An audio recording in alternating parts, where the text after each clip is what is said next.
Habashi Sandra Ho. And so today we are graced with all of the dishes from actually your restaurant, which is called Juju Gastronomy. Juju. I'm Pablo. Juju's the restaurant. Juju is actually your cat. It is. Yes. She's a lovely daughter. So she's the original Juju. Wow. And you just love your cat so much that you wanted to. We love her more than anything.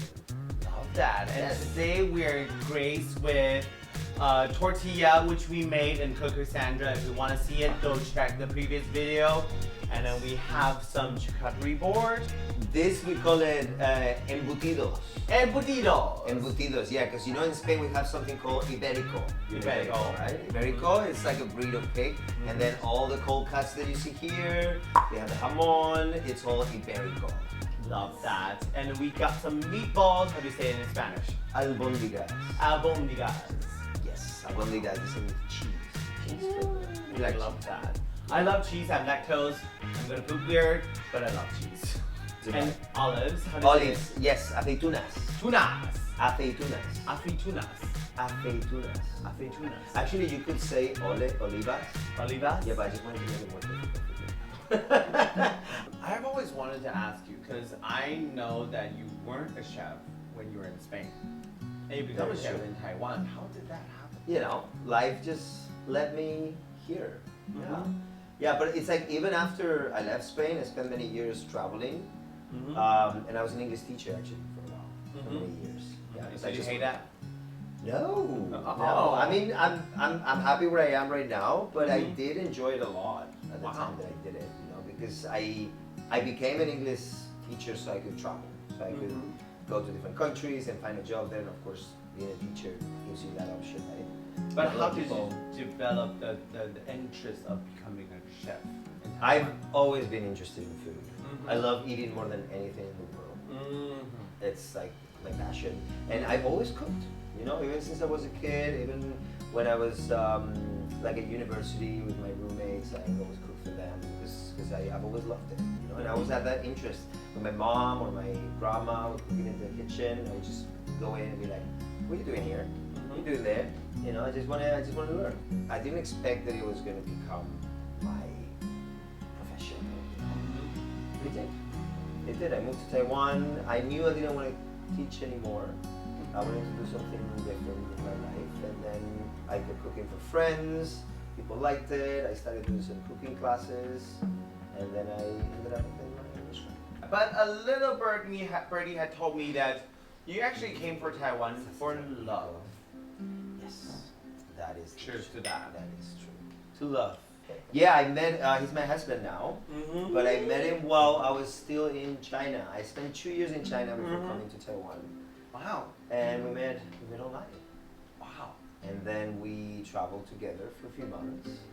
The And I was online means like- Planet Romeo. Planet Romeo. Oh, you kids don't know what that is. If you anymore. know what Planet Romeo is, We're too old for it. comment below. That's amazing. Yeah, it doesn't. I mean, it does exist actually, Uh-huh. but that was prior to smartphones, right? So we didn't have a smartphone at the time. Yeah. We just had a profile. We had a picture there, Uh-huh. and then for some reason we connected because I was in Xi'an, Uh-huh. China, and he was in Taiwan. So it's a lot of distance. It's not like Grindr where you can Mhm. see who is around you. Around you, yeah. And then we kept chatting for a long time.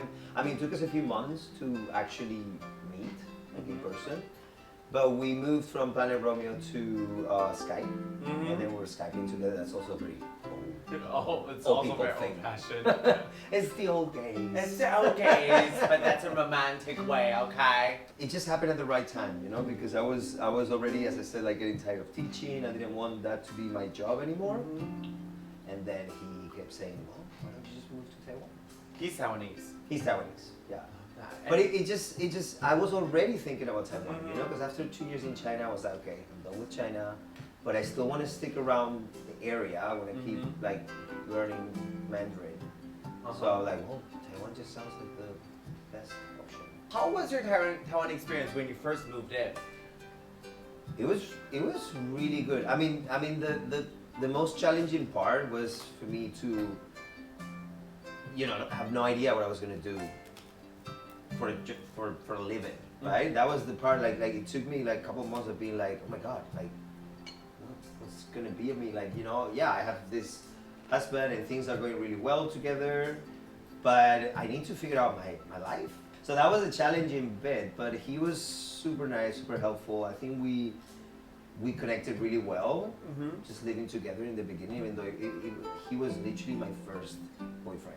Wow. I've never been in a serious relationship with him Wow. before. Yeah. Crazy. Yeah. And apart from the relationship experience, how was Taiwan for you? Taiwan was good. It was easy. I think that's the thing where I tell everyone like what's the best thing about Taiwan. Taiwan has a lot of good things, but like conveniency, I think it's the number one. It's safe. It's super safe, obviously. Things just seem to work. You know, like public transport is easy. Everything's clean. You have 7-Elevens literally everywhere. Everywhere. And you can do absolutely everything there. So for a foreigner, you know, people are just very nice and welcoming. So it's easy, especially coming from China, you know, because I lived in China for 2 years and I was in Xi'an, not Shanghai or Beijing. It was a place that was very, very 传统.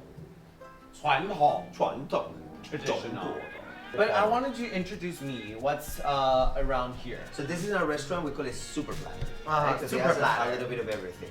So you have these 3 types of cold cuts, which is only very cool. You have chorizo. Chorizo, I know my you- favorite. I know you love chorizo. This is called lomo, Lomo, and this is called salchichon. salchichon, Yes. And then we have manchego cheese. manchego cheese, We have hamon. Hamon. Both way. 火腿. And this is our homemade pate. We make it ourselves. Yeah. Ooh. So it's pate made from liver, yeah. And then you use some bread, you just put it there, and then on top we have some caramelized onions to give it a little sweet cheese. Okay, and now we're gonna do a game. The game. Please put on this, and then we are about to let you taste the food, and then tell us what it is. Open your mouth. Don't worry, I'm not putting anything weird to you. Well, it's obviously an olive. I know that's lomo. Lemon. Could be salchichon too. It is salchichon. Salchichon. So the second one. The second one. I'm gonna shove it into it. Yes. Chorizo. What are you laughing? Now I'm worried. Because it's lemon.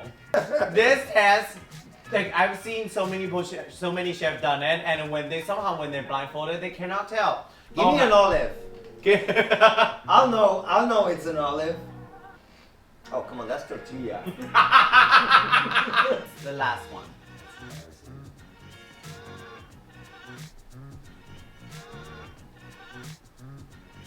That's my dick. You knew them all? Wow, he's a professional chef. What's the secret of keeping a successful restaurant in Taiwan? There's a lot of factors involved, but I think well, and you learn as you go. You know, you just keep learning as you keep doing it. But the thing is that first you need to love what you're doing, right? And I love cooking, I love feeding people, and then just remain true to what you're doing. You know, and I think that's a big mistake that happens a lot with Western restaurants in Taiwan. You know, they open a restaurant, whether it's Italian or any other nationality, but they don't remain true to what the cuisine should be, right? They try to adjust it to Taiwanese. They localize taste. it? Yeah, they make it very Taiwanese, you know, acceptable, you know, because it's a different palate. And I think that eventually becomes a mistake. Like, for example, I'm gonna cook some pasta, but I'm not gonna make it too al dente because it would be too hard for Taiwanese taste, right? And that's a mistake because pasta should always be al dente. The last questions that I want to ask you is because that I personally know that you're gay. You just outed me. Oh my god! Pablo's dad! By the way, I met Pablo's dad and he's obsessed with these. Oh my babies. god, he was obsessed with those. He took a picture and was showing literally everyone at home. Yeah. What was your common story as a Spanish person in a Spanish family? It's an interesting one actually, because I officially came out on my first year of university. Before that, I used to live in a small little town in Spain, so of course, you know, to the town. It's always a little bit more challenging, right? But then when I moved to the capital city, Madrid, to do my university degree, is when like I started meeting all these people from different areas, and you know, the more open-minded, more akin to who I was. There was once that I was actually dating, like you know, making out with this girl, and then at some point, you know, we're drunk one night, we're like kissing, and at a point when I was like, fuck it, I think I just have to say it, you know, and I just told her, I came out to her. Well, at first I'd say that I was bisexual, because I think that's always sort of like a Nicer way. you know, it's like a stepping stone. It's a stepping stone till being fully gay like we are, right? Yeah. But you know, sometimes you need to ease your way through. And then around that time, she also came out as lesbian, and then my roommate came out as lesbian, and then my other roommate came out as gay, and then there was like this gay revolution happening in our circle of friends at university. You know, it's like it was like a domino effect. It was wonderful, you know, because you never felt alone. Like I think the straight people started feeling left out at some point. How was it to came out to your dad? Like the very first time that I told him, he was very supportive. I mean, he's an Argentinian guy coming from a very like macho culture background. You know, South America has this like macho culture. Because we had talked about it, but he, you know, he didn't really have to deal with it. You know, it was like, okay, he could be gay, but maybe that's a phase. I mean, maybe in his own brain he was thinking it's like, maybe it's just a phase, or. So it was when I told him that I was in a committed relationship that he had to fully confront it and deal with it. It was a bit awkward at first. He just didn't know how to react. But I have to say he was amazing about it, because it was awkward at first, but then he sent me a long email saying, he's like, I'm so sorry, this is me, it's not you. There's nothing wrong with that. It's just I need some time. I just need some time because I've been reprogrammed this way, because this is how I was brought up. But there is nothing wrong with you being gay. There's nothing wrong with it. I just ask you, please give me some time to rewire my brain. That was literally what he told me. So I think it's one of the most beautiful things a dad could tell to a son, you know. That is so beautiful. And you met my dad. So. And I met his dad. And I met his dad when my boobs were fully out.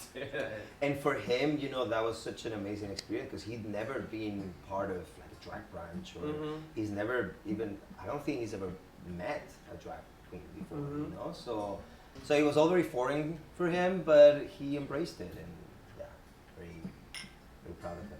Sorry, I should also mention my mom, because she was always so open, and I mean, she didn't have any issues about it at all, you know. Well, when He's a huge LGBTQ supporter, so.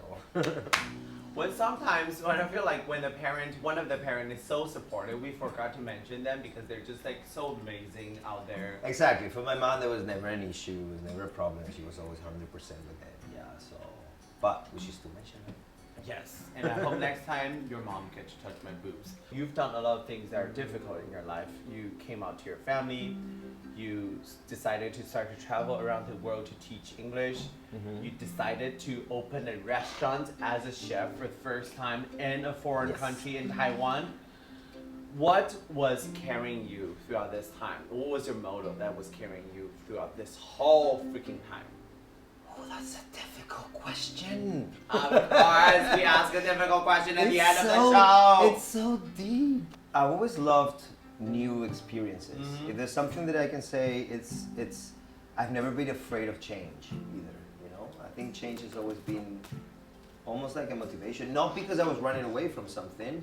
It's because I always was happy to experience something new. You know, it's like when I was an English teacher. It's like, okay, let's just move to like India or the Czech Republic. You know, they just gave me a job there. I had no idea about the place, but it's like, yeah, sure, let's go and start like point blank. Like, you know, you don't know anyone there, but that's exciting.